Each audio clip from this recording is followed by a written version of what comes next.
তৃণমূল কংগ্রেসের bank account freeze মামলায় নয়া মোড়। তৃণমূলের ব্যাংক অ্যাকাউন্ট ফ্রিজ মামলায় ঋতব্রত বন্দ্যোপাধ্যায়ের পক্ষভুক্তির আর্জি খারিজ। তৃণমূল কংগ্রেসের 3টি ব্যাংক অ্যাকাউন্ট ইডির ফ্রিজ করার নির্দেশকে চ্যালেঞ্জ করে কলকাতা হাইকোর্টে চলা মামলায় বিরোধী দলনেতা ঋতব্রত বন্দ্যোপাধ্যায়ের পক্ষভুক্তির আবেদন খারিজ করে দিল আদালত। সোমবার এই সংক্রান্ত মামলার শুনানিতে নতুন করে উঠে আসে আরও একটি গুরুত্বপূর্ণ আইনি প্রশ্ন। কালীঘাটের তৃণমূল নেতৃত্বের পক্ষে দোলা সেন এবং ডেরেক ওব্রায়েন যে মামলা দায়ের করেছেন সেই মামলা করার বৈধ আইনি অধিকার তাদের রয়েছে কিনা তা নিয়ে আপত্তি তোলে কেন্দ্রীয় তদন্তকারী সংস্থা এনফোর্সমেন্ট ডিরেক্টরেট। কলকাতা হাইকোর্ট স্পষ্ট জানিয়ে দিল এই মামলায় তাদের অন্তর্ভুক্ত হওয়ার অনুমতি দেওয়া হবে না।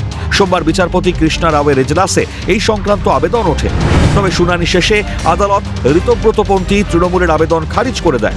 মামলার শুনানিতে ঋতব্রতপন্থী শিবিরের দাবি ছিল তৃণমূল কংগ্রেসের ব্যাংক অ্যাকাউন্ট সংক্রান্ত এই মামলার সঙ্গে তাদেরও প্রত্যক্ষ স্বার্থ জড়িত, সেই কারণেই মামলায় পক্ষভুক্ত হওয়ার অনুমতি চেয়েছিল তারা, কিন্তু আদালত সেই আবেদন গ্রহণ করেনি।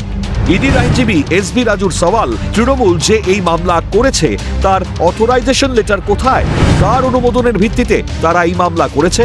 মামলার শুনানি হওয়ার আগে অথরাইজেশন কি আছে দেখানোর দাবি তোলা হয় কেন্দ্রীয় সংস্থার তরফে। কালীঘাট তৃণমূলের আইনজীবী কিশোর দত্তের উদ্দেশ্যে বিচারপতি কৃষ্ণ রাও প্রশ্ন করেন, অথরাইজেশন কি আছে? কিসের অধিকারের ভিত্তিতে মামলা? ইডির আইনজীবীর আরও বক্তব্য ছিল, দলের সংবিধান নিয়ে আসুক মামলাকারী, তারপরেই তা নিয়ে আসার জন্য সময় চান কালীঘাট তৃণমূলের আইনজীবী।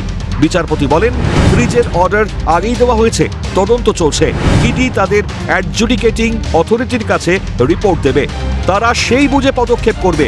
এই পর্যায়ে আদালতের হস্তক্ষেপ কি প্রয়োজনীয়?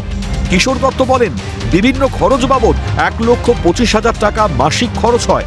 এসবি রাজু বলেন, ওই নির্দেশে পুলিশ সিজ করতে পারে না, বলা হয়েছে যা সুপ্রিম কোর্টের নির্দেশের সঙ্গে দ্বন্দ্বমূলক। এই নির্দেশ রিলাইট আপন নয়, বাকি 5টি তো আছে। পুলিশের তথ্য বয়ান অনুযায়ী 164 কোটি অন্য ব্যাংক অ্যাকাউন্টে আছে যা তারা পরিচালনা করতে পারে। সিজ না করলে তদন্ত হবে কি করে? দুবাই, আইল্যান্ডে টাকা চলে যেতে পারে। অভিরূপা হাজরা, ক্যালকাটা নিউজ।